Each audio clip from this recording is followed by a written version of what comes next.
Welcome to another episode. This time we are going to look at the various investment option, particularly if you're on salary or even on business. You might have a steady stream of income from your salary or be it a business.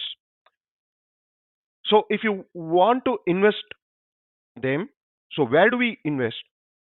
So if at all, if we invest, what are the savings, not just the savings option, what are the tax benefits, what are the exemptions which is available? At the same time, the money invested should fetch returns, good returns. So anything you should, the banks provide about anywhere between 5 to 7% of interest, and the flip side of it is that it is taxable. Though liquidity wise, you can encash it as and when required, but then that is not tax exempt. So that is what we are going to look at. What are the investment option, particularly if it is a long term, and if you want to get more than 7%. So what are the option? Long term, the sense, what is that? If you are going to look more than 5 years, now that you are, well employed, that's good. And if your business is doing well, you have substantial revenue or substantial income, that's good. You have some amount. So but you want to invest, particularly if it is a salary, if you have people with salary class, where do we invest so that there is tax exemptions are provided, and what is that you gain, whether you're going to get 10% or 12%, and once you get a return, whether that is going to be taxable as well. So those are the things you need to look at and take a wise decision, because the we are living in a dynamic world. So not that you need to just look at the income now. You may get a surplus income, but you need to wisely invest them so that you get the benefit out of it. The important point is, gone are the days when you can invest in different banks or different corporate. That really doesn't go to the income tax side. But these days, whatever the investment you make, as long as it's a bank transaction, it gets reflected to the income tax side. So that's where you need to be prudent enough that you make the investment in a right place, get the tax exemptions when you invest, and when you build up also, there should be a tax exemption, and when you finally withdraw it also at a later date, maybe at a retirement stage, there should be benefit as well. So these are the things we'll be looking at, whether you're looking at particularly if you're a young age, then probably you could take a risk on it. But still, if you don't want to get into the share market, but you want to spread across the risk, something like a market linked investment you could make. Or if you're risk averse, what are the best options which can give you more than what the bank interest provides you? And what is that, instead of visiting an organization, can we do it online? So these are the things we are going to look out in this presentation. So stay tuned. So this is part one of my presentation.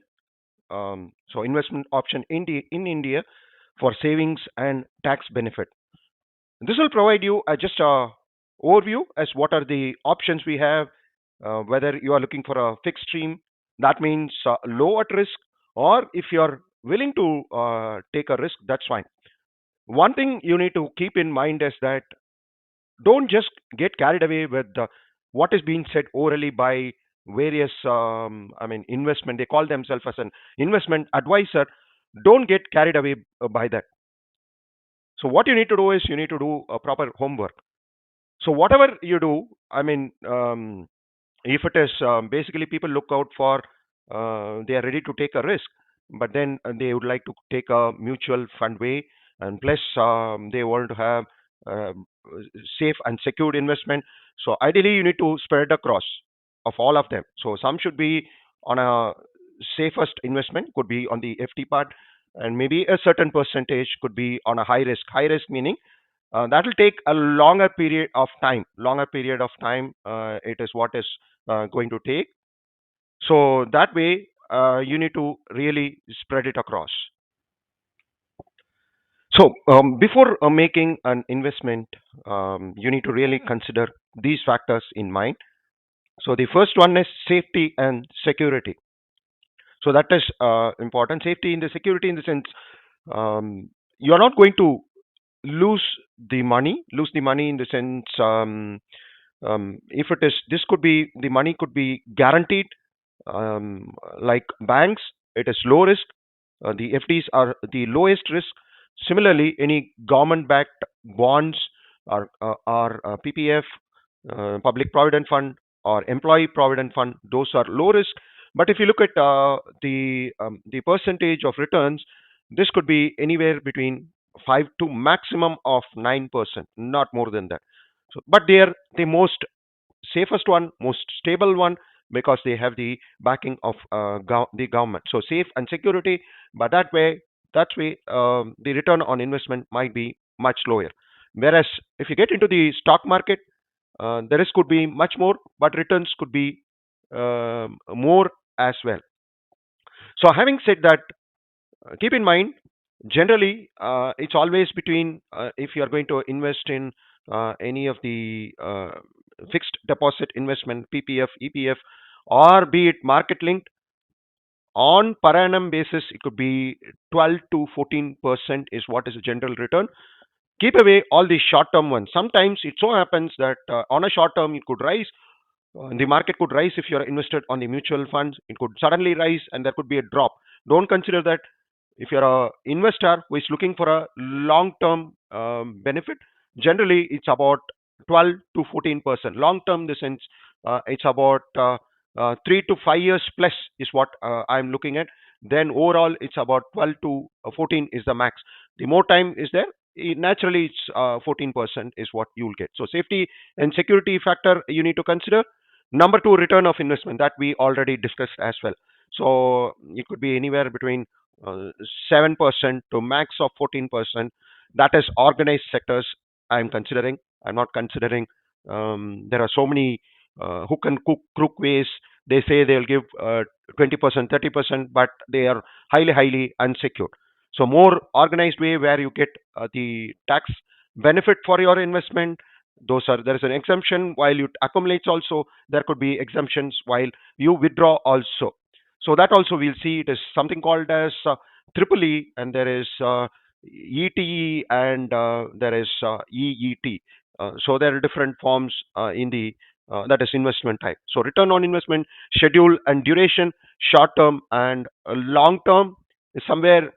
If you foresee that you're comfortably, I mean, going to be in the employment, or your business is going to be stable for next 5 10 years, then you look at the long term investment, and you are not going to, particularly if you're not going to invest more money on the business, you want to diversify, so that on a rainy day you don't depend, or if your business is not doing well, then probably you can fall back, particularly at a later point of time. Or if you're getting old by that time, after 10 years you're on the verge of retirement, then yes, this money, you can always fall back, because that would have grown up based on the percentage of interest, or percentage on returns, or return on investment.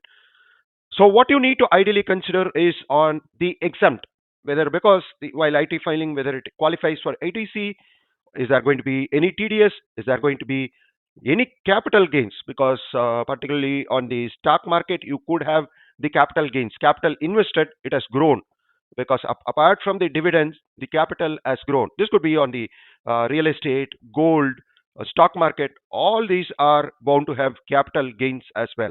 Apart from whatever the depreciations, not the depreciation, um, your dividend. So apart from dividend, you can have a growth plan, or you can get the dividend on a regular basis, which could be taxable at times as well, not always. So this all that we'll see.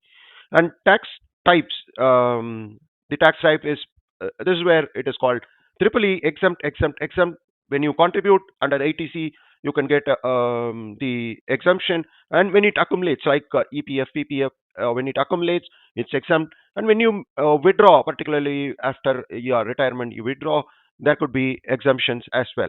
So triple E, then ETE, E triple EET. So these are the things you need to keep in mind. So, in case if you have not subscribed to my channel, do subscribe to my channel. This is part one of my presentation, which gave you overview as what you need to look out in the investment. What are the factors? you need to make a judgment on.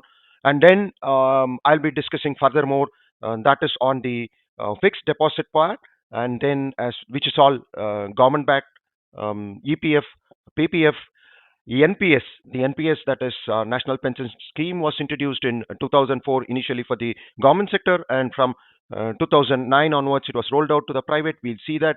And then the market linked one.